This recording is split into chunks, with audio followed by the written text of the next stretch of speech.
This episode is sponsored by Contentify, a premium video editing and content repurposing service for busy content creators, influencers, brands, podcasters, YouTubers, and marketers. Contentify provides unlimited end-to-end editing and repurposing services to help you get your video and audio content edited and repurposed quickly, easily, and reliably.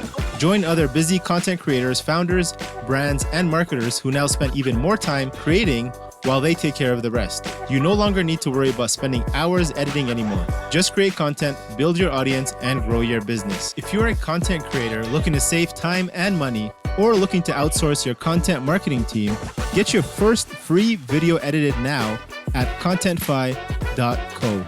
If you'd like to sponsor the SaaS District podcast or recommend any guests that you think would be valuable to be on the show, visit horizoncapital.com/SaaS-podcast today. Thanks again, folks.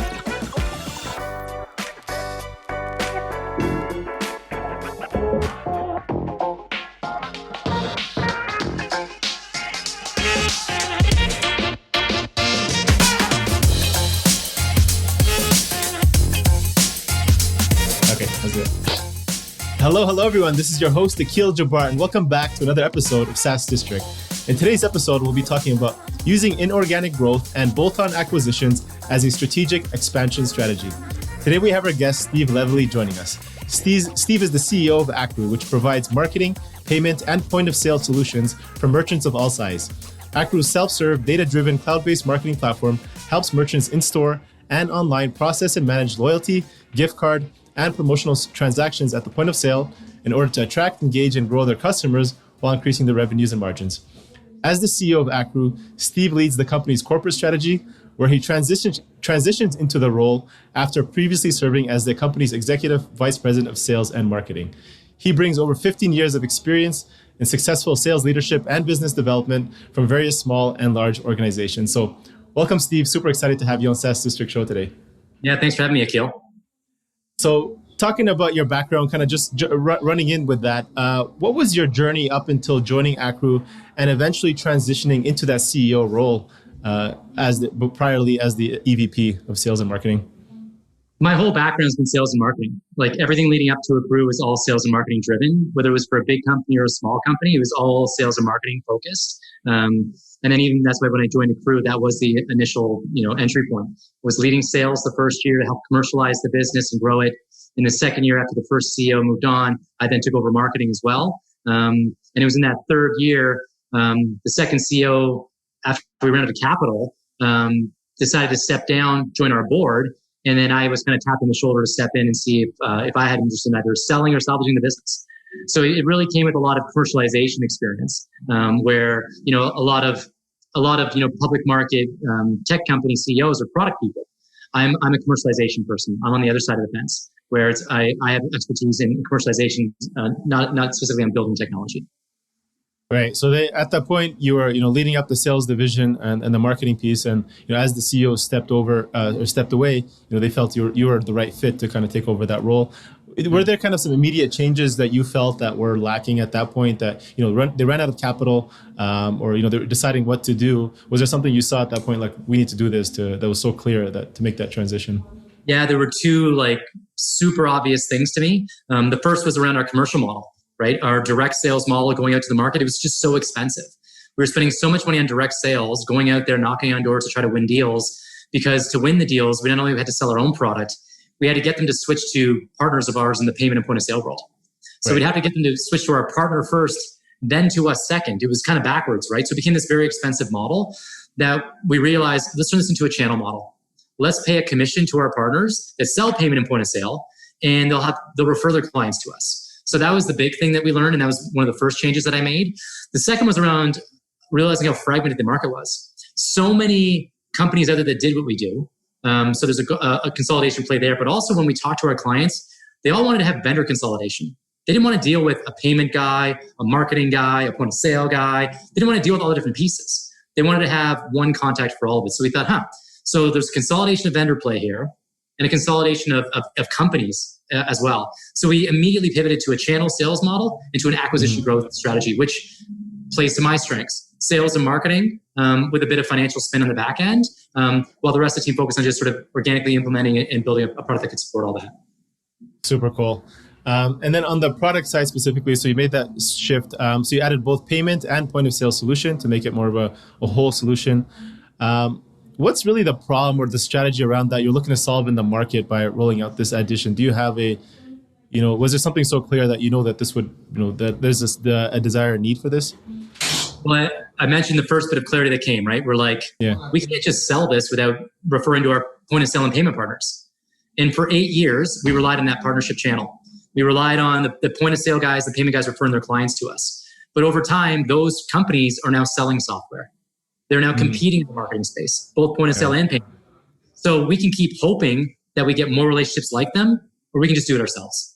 So we wanted to remove the dependency on those partnerships because those companies have now gotten into marketing like we were doing before, and payment and point of sale and vice versa. So those industries were also colliding. So instead of just trying to be a purist and playing in position, we realized that to really grow and to thrive, we have to get into those positions as well. So we expanded into payment, and we first did it through an acquisition. And so because we thought it was smarter to kind of thrust ourselves into an acquisition and learn it that way through customers and team. And we did the same thing on the point of sale side. Let's not build the tech from scratch. Let's buy the tech and enhance it. So we did a buy first stretching of the business. We thought it made sense for us. Super cool. So before we get to the buy side, there's a lot of questions there, but I want to just understand your product, maybe thinking and framework of how you approach it. What's your decision-making process around, how you decide on what services or maybe an acquisition, looking at the product itself? How do you measure the success of each addition? And then maybe do you have a framework of how you eliminate and rank them? Well, so on the product side of it, again, we have kind of one service, two products now, right? We always had a marketing product that we kept evolving over the years. And we would we'd either build organically or double down inorganically, different features of the marketing component, whether it was a marketing hub or what have you. But some rules of thumbs that we have is we don't want to be a custom product. We don't want to have custom solutions for 30 customers. And a lot of the acquisitions we've done has been because of that. They built custom solutions for their clients. We want to build a single backend with custom front ends to it. So it's a single scalable backend that can be customized by vertical or by client type. So that was a really critical thing. And knowing that every time we build a feature, every time we do an advancement, it can never be for one client. If A, it can't be used by multiple clients, we don't do it. And B, if multiple clients wouldn't actually pay for it, now we may not charge them for it, but if they wouldn't actually pay extra for it, we don't do it either. So it has to work for many, and many would even pay more for it. Again, we may not charge them more for it because the SaaS model is all about paying a little bit of money for over a long period of time.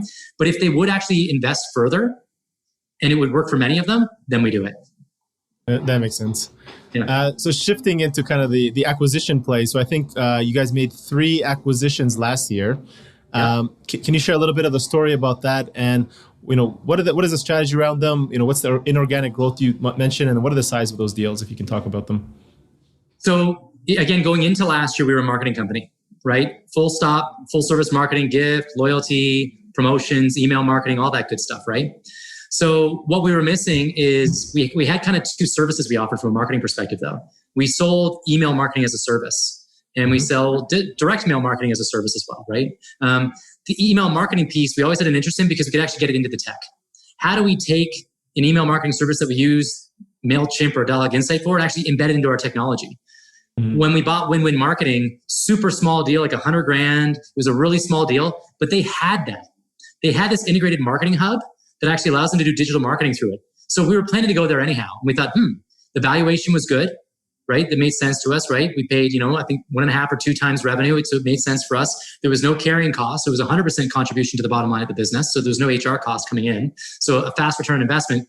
But we didn't instantly have clients we could learn from about this marketing hub and this integrated marketing piece. So we can move away from manually providing a marketing service to having the technology provide that marketing for us. So that's why we did that deal. So it was to help enhance our marketing product. And then we want to get into payments. So we bought a payments company. And it was with one of our current partners, Global Payments. It was one of their resellers. So we instantly got them as a client. But now all of a sudden, the rates we had before buying them got better. So because you get like a commission deal. So by buying a portfolio and processing more, your commission rate's higher. So we instantly started making more money through our customers by having more revenues come in. So as we buy more payments companies, we actually start making money on the other customers because we actually make a higher commission each time. So there's an economies of scale that happened there. And then the third was point of sale. We did it at the very end of the year. But like I was mentioning earlier, we wanted to get into point of sale, not just because We saw it as a good complementary piece because from a defeating the competition standpoint, but it's a necessary operational item. It's why you see companies like Shopify and Lightspeed and PAR doing so well. It's a critical component to a business, right? There are choices out there for sure, but it's a critical piece, just like payment's a critical piece. A lot of businesses looked at marketing as somewhat of a nice to have as opposed to a need to have, even though there's tons of value in it. But we really wanted to bolt on these need to have products. So we wanted to do an acquisition in all three of our future verticals and solution sets. So more than we've ever done. But with COVID, that's one of the benefits we had of COVID. Our M&A funnel doubled last year. Yes, the organic business had a bit of attrition and it was a fight, but inorganically, holy cow, it doubled the opportunities that we're working on. Love it. So your main focus is looking at what feature kind of fits well with kind of your ecosystem, and then obviously you're also taking up the revenue, and then the commission side as well. So it's kind of a three-piece of. And over time, hopefully, there's some talent too. Like as much as most M&A companies that are focused in that direction, they'll tell you it's all about you normalize and you operationalize. You take $1 million of cost down to $500,000 of cost, and that's the magic.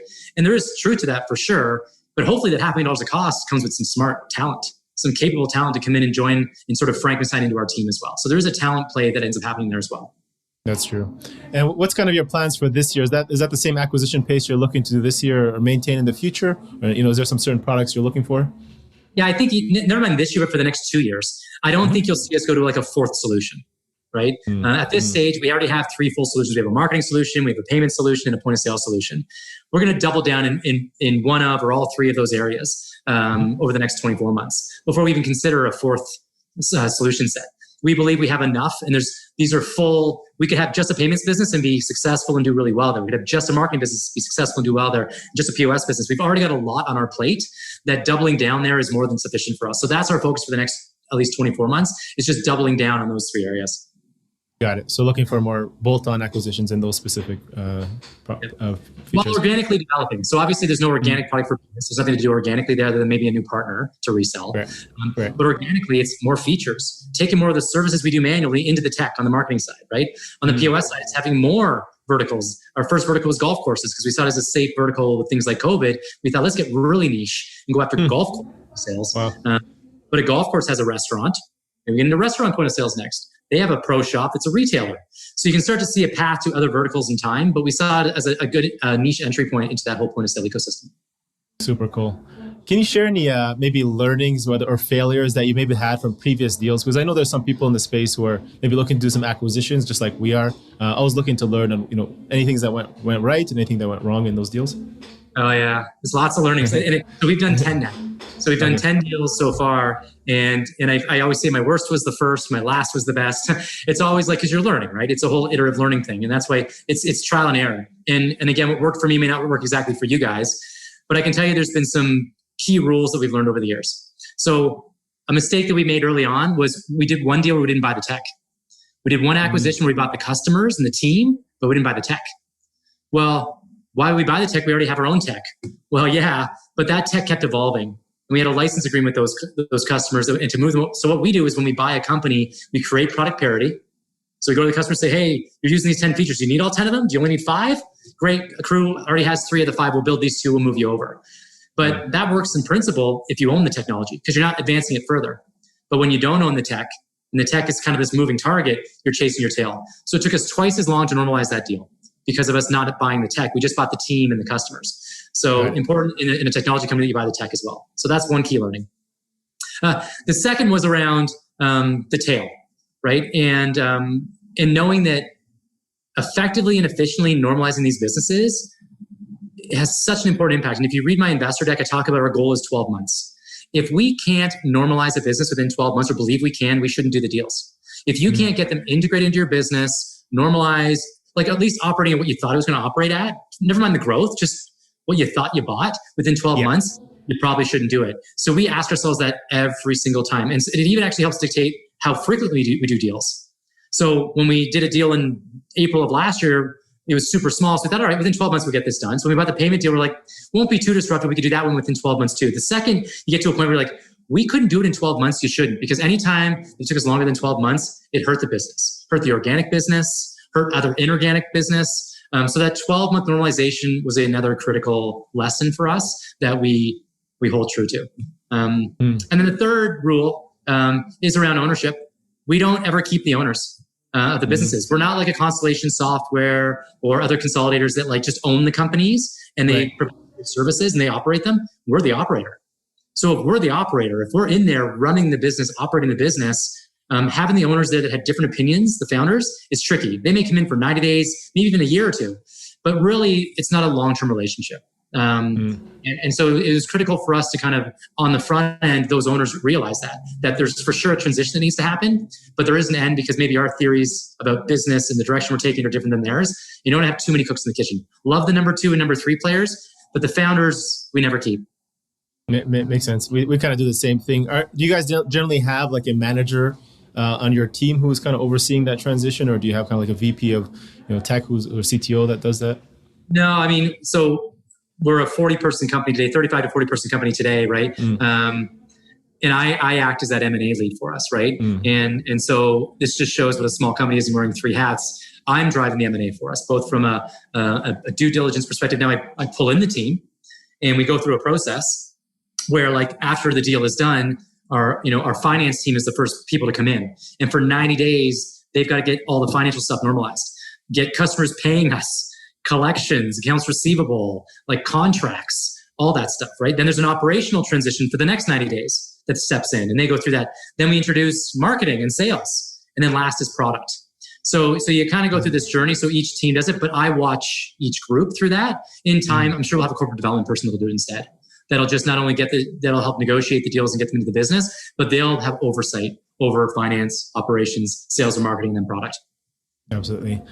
And what would you say are, top of the funnel when you're looking at deals? I'm sure you get approached quite a bit. What are some red flags that you look at, and what are you looking to avoid in an acquisition?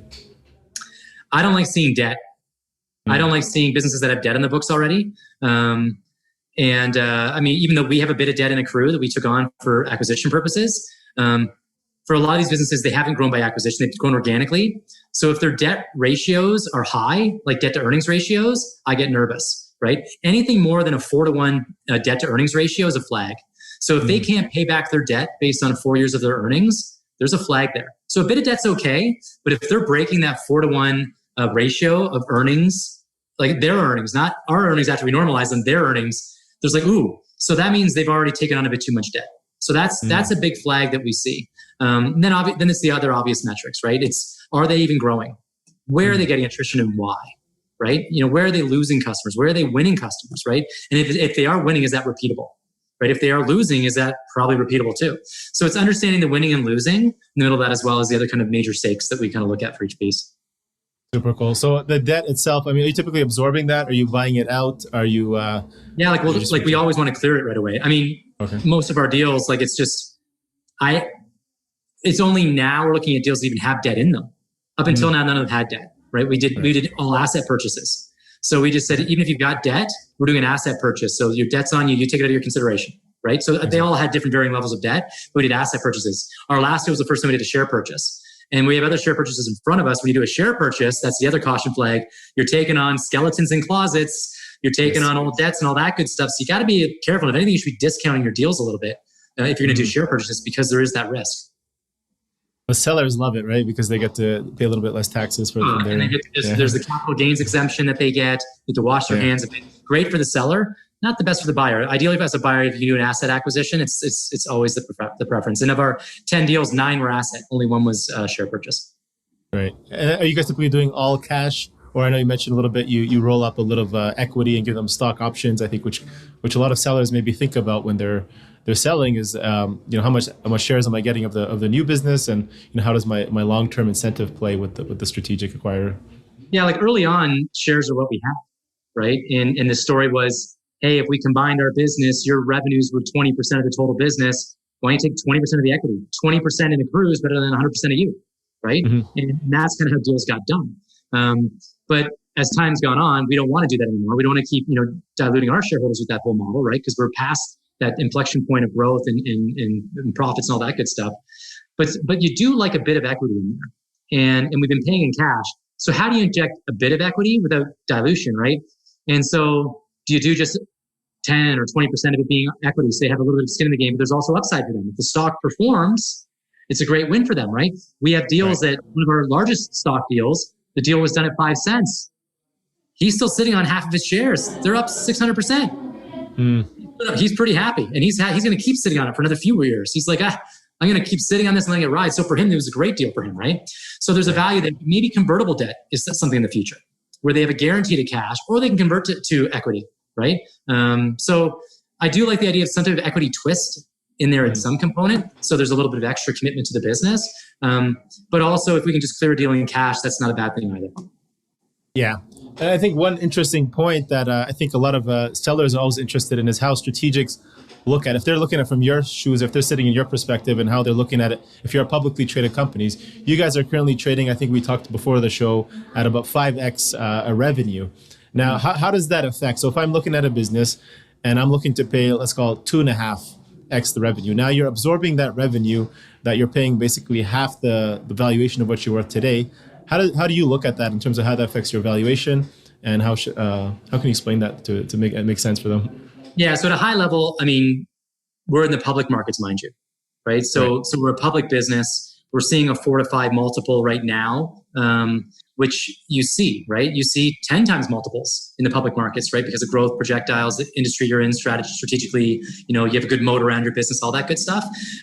So it's not uncommon to see even our current valuation, if not much more than what we have, right? But in the private world, one, we don't want to be buying more than we're trading for. But secondly, you want to buy what you can have recouped pretty quickly.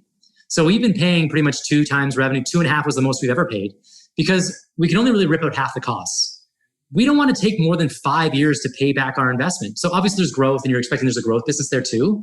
But we don't want to be taking 5 or 10 years to get a payback, right? There's intrinsic value, but that's why you're only seeing the 2 to 2.5 times. So even if we were trading at 2 times, even if we're trading at 10 times, I don't think it's always wise to be paying more than that 2 to 3 times anyways. It's got to be super strategic for you to pay more than that, because just the payback. Even if we were trading at 30 times revenue right now, it would mean that I would be saying, yeah, we should pay 20 times.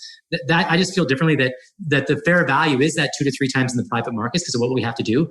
We see a premium in the public markets because of scale, investor awareness, and the direction of the company, access to capital. You have way more means than the private company, way more means. So that's why you get the appreciation in the markets. Yeah, absolutely agree. And that's kind of the similar valuation of what we're paying at Horizon. And I think up until you get to the 5 million kind of ARR mark, I don't think you can, ask for a lot more until, Well, that's the other thing too. So our sweet spot's less than $5 million annual businesses, so smaller than we are. No one's really buying down there, and you're certainly not seeing big multiples down there, right? That's all right. The big multiples are your $100 million plus companies, like your mid to large cap companies, where you see the big multiples, right? For the small micro cap, nano cap kind of size business, you're not seeing the big multiples there either. So there's not a lot of buyers, but there is lots of sellers, right? There's a supply and demand thing going on there. Not a lot of guys, I guess, that'll buy a business that does $100,000 of revenue, right? Or $1 million of revenue, right? But we have done it and do them. In terms of that kind of strategy, in terms of your growth strategy, we talk about organic versus inorganic growth. A lot of your focus has been on the inorganic side, which is with the acquisition plays. How do you kind of make that balance in decision making of why this is the best strategy for Ackroo versus just focusing on one or the other? So there's 2 things to answer that. So the first is that organically, it's been stunted because you're so much focused on inorganic. If your whole business, if at Horizon, you're so focused on inorganic, it's going to be hard to really drive your organic business, right? Because you're normalizing, you're negotiating deals, you're creating awareness. Like there's a lot of work there. And when you're small, you only have so many staff, you can only do one thing really well. It's hard to do 2 things really well. As you get bigger, you can kind of divide and conquer a little bit, right? And that's kind of where we're getting to. We're getting to a critical mass where you can divide and conquer a little bit. But on the organic side, what you got to get really good at is the cross-sell, upsell.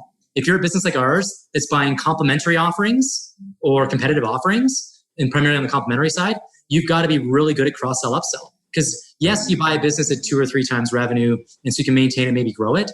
But where your really big intrinsic value comes is if you can actually double that. Take that $100 a month guy to $200 or $300 a month because you can cross-sell products and services. So suddenly there's 3 times the value, and the payback is so fast. So when you're acquiring the complementary, for me, I just believe it strongly, and you got to get really strong and really good at the cross-sell, upsell, and that's a path to huge returns for you and your business. 100%. Yeah, I love that strategy. And then so that's a good strategy that's worked for you. Can you share any growth strategies that maybe you've tested and ran that hasn't worked as well, or maybe failed for Ackroo? Yeah, so I don't mind storytelling. So one of the acquisitions we did, we bought. and it ties to, it's funny, all the stories tie to both, unfortunately, but we bought an automotive business called Dealer Rewards years ago. And we're excited about Dealer Rewards, not because we got some dealer customers in automotive that we have some specialization in, but they sold a lot of marketing services, which was a lot of like email and direct mail marketing. We're like, oh, well, this is great. Email and direct mail marketing, it's the services component, is a great complement to our product. Product and services, they kind of go well together. But what we learned over time was the email marketing was great for us because over time we could integrate into our technology, right? It can become a part of our product. So even if we sold less of it, it becomes a part of the product, right? And the opposites happen. Digital marketing has grown because of the digital economy and what have you. But like fundamentally, even if it didn't, the support cost would be so low because we just have the tech do it. On the direct mail side, it is still very manual intensive and expensive. So never mind the market doing less and less direct mail because nobody wants to touch a mail piece or whatever. But like, and the cost of it is high, better to do everything digital. So never mind that, but it's very operational heavy. But I can never make direct mail be a part of our tech. So for me, as a tech first company, services second business, again, it depends what the business is. If your service can't become your tech, don't offer that as a service. So if your service can't become your tech, I think that has to be another golden rule that you follow. If you're a tech company, if you're a services company, it doesn't, right? But if you're a tech company first, you don't want to take on services that can't become your tech because you're supposed to be a tech company. So don't take on services that can never become your tech because it'll always just be a service and it could eventually become a drain. That's a really good point, people to consider. Obviously, you're growing, quite rapidly. You're doing a lot of, nice expansion strategies and acquisitions. What would you say are some of the biggest challenges you're facing right now in order to continue to grow Ackroo? I always tell people I lose sleep over two things. And like where I'm stressing all the time, it's all around the people. In a software business, one of my colleagues here, she gave me a book called Peopleware. And it talks about, it's not about software, it's about people. Like your people is the business, right? Software is what gets created. The people are the business. So I really sweat the people, getting the people right, empowering them to make decisions for the business, right? So I don't have to make every decision for us, right? Hiring people that are capable, they can be autonomous. They not only have, ability, but they have adaptability because you're constantly trying to adapt to this business and this industry that's constantly moving. So you got to get the people right. And the second for me is about speed. You've got to, everything you do, speed has to be like your North Star as a company. Like a fast, good decision is better than a slow, perfect decision, in my opinion, right? So let's make a lot of fast, good decisions, right? And I think we're better off. And let's find a path to speed. And if we get faster at things, because the industry's faster, right? Life's short. In general, you want to move quickly anyhow. So my North Star is get people right, get the speed right, you get everything right.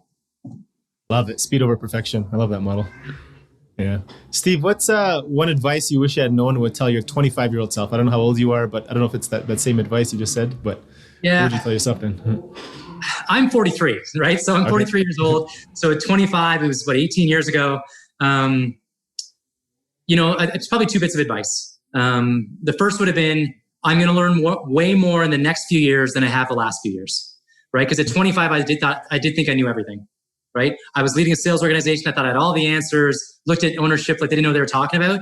I wish back then I could just tell myself, you're going to learn way more in the future than you ever thought possible. So that's the first bit of advice because I thought I knew everything, right? Sales leader, have all the answers, I know everything, but there's way more knowledge in front of you is the first thing. The second is slowing down to speed up, right? I think like I had to take some humble pie, right? Even when I joined Ackroo, I was trying, the longer stories, I was actually trying to do my own startup. I went to a VC, was trying to bootstrap my own Ackroo back then. And I was trying to find it myself. And at the time, I couldn't get it to come together. I had kind of investors, had a theory about the business, was trying to get tech people together. But it was actually a friend of mine that said to me, why don't you join these guys instead? And yeah, you're not going to be the CEO. You won't even be the CTO or even the EVP. Be their sales leader. And you'll learn from them. In worst case scenario, you'll learn and leverage those learnings. Best case scenario, you end up being the star there and you end up running the show 2 years later. And that's what happened. So literally, because I bit a bit of a humble pie to learn more, to further educate myself, as opposed to thinking I had all the answers and had it all figured out. I was able to kind of like take a step back and it put me in a much better position than when I did take over. I was much more ready for it. At my first CEO job, if I would have done it 2 years earlier, I would have failed miserably. But I had 2 years to learn both through the successes and failures of my predecessors. And that's brilliant. And I even had the extra benefit that the predecessor who I stepped forward into, like the CEO before me, Eamon, he treated me like a partner.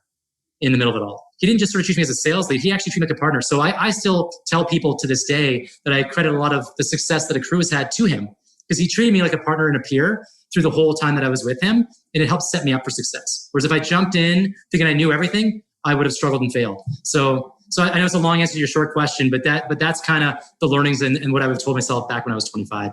Yeah, that's fantastic. And there's more learnings in front of you. Love it. No, that's fantastic advice. And that kind of ties into my next question. Who or what would you say are the best resources, whether it's books, people, it could be mentors, people you follow, influencers, you mentioned one, who you'd say have been instrumental to your success over the last couple of years?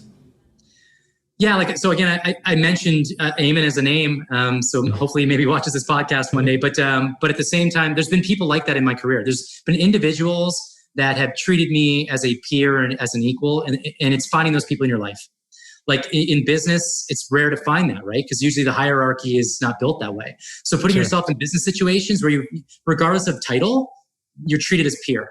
So I've had that a couple times in my career, even previously, even in like sales leadership roles where the director or VP above me treated me like a peer, even though there was hierarchy. So so it's finding those situations and learning from it. So that's been one recipe. But the other for me, I do read a fair bit. But it's all very self-help, business-related stuff. I should probably read other stuff to get my mind distracted. But I feel like you can't stop learning, right? I feel like I have to be a consummate student, a student to business and a student to life. And if you can't get those learnings from people, pick up a book, right? Watch a movie. I take notes when I watch documentaries. I'm weird like that because I'm learning, right? I'm in this constant quest for learning.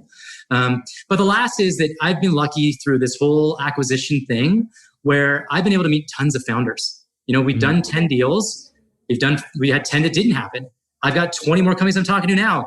That's like 40 different owners of businesses that I'm able to talk to about what worked, what did you do well, what didn't you do well. So I've had a lot of opportunity to kind of get exposed to that and learn from their, again, successes and some of their failures. So that's really helped me. So it's putting yourself in environments with like-minded people that have had similar challenges before you that can have those clear, honest discussions with you in return. And that's what's worked for me. Do you have any favorite books? No, there's always more to learn. Do you have any favorite books maybe recently that you read, maybe in the last couple months? Yeah. Here's one, The Hard Thing About Hard Things. Love it. Ben Horowitz. You know the book? Yeah. It's a great book, right? Because it almost was eerie reading it. And the reason why that comes to mind is because I just gave it to our product lead being like, this is our story.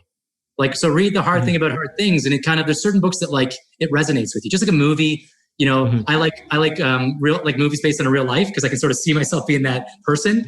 But there's certain books that speak to me about our business, and The Hard Thing About Hard Things is. Yeah, it's a great book. Steve, what does success mean to you today? Whether that's personally, financially, business, life, there's no right answer. For me, it was, Ackroo was a challenge for me. I wanted to lead a business, right? I wanted to be a CEO of a business one day, and now I've got that opportunity. And the public thing just kind of happened by circumstance, right? So I wanted to be successful here, where people that are in my business see a path to success, they're developing and growing. And I had that environment that I discussed, pure learning, growing. I really hope that people walk away from this experience feeling like, holy cow, they're a better professional by being a part of the Ackroo experience. Right, that I've paid that forward because I've received it coming in, right? So that's the first bit of success. The second is the different dynamic for me is it's not like I bootstrapped Ackroo. There's been other people that have been bootstrapping this and funding this. So I feel really obligated to get them a return on their investment. Every shareholder, I know it sounds corny, but I care about every dollar that goes in. I think about it, making sure that they actually see a return. So it's really important to me that they see a return because they've put an investment into us. And I haven't convinced them all to. People buy in the open market, I don't even meet these people, right? And they may hear a podcast like this and buy equity, but that is a weight that I carry that I want success for them. But the last for me is that I want to get to a personal point where both half financial and half just, satisfaction wise, where I feel like I can walk away and rinse and repeat, right? So I can walk away financially and I don't need to have the big paycheck next, right? Where I could roll the dice and whatever, but I'm actually capable of rinsing and repeating again, doing this all over again, regardless of how the money works out, but I'm confident I could rinse and repeat and financially not have to worry about the money in the middle of all that. So that's kind of the pieces for me. Right, being able to repeat the success again. Yeah, I've heard that before. Very cool. Steve, this has been great. I really like this conversation. What are your future plans for Ackroo? What are any other expansion or solutions coming in the future? And where can our audience get in touch with you to learn more about you?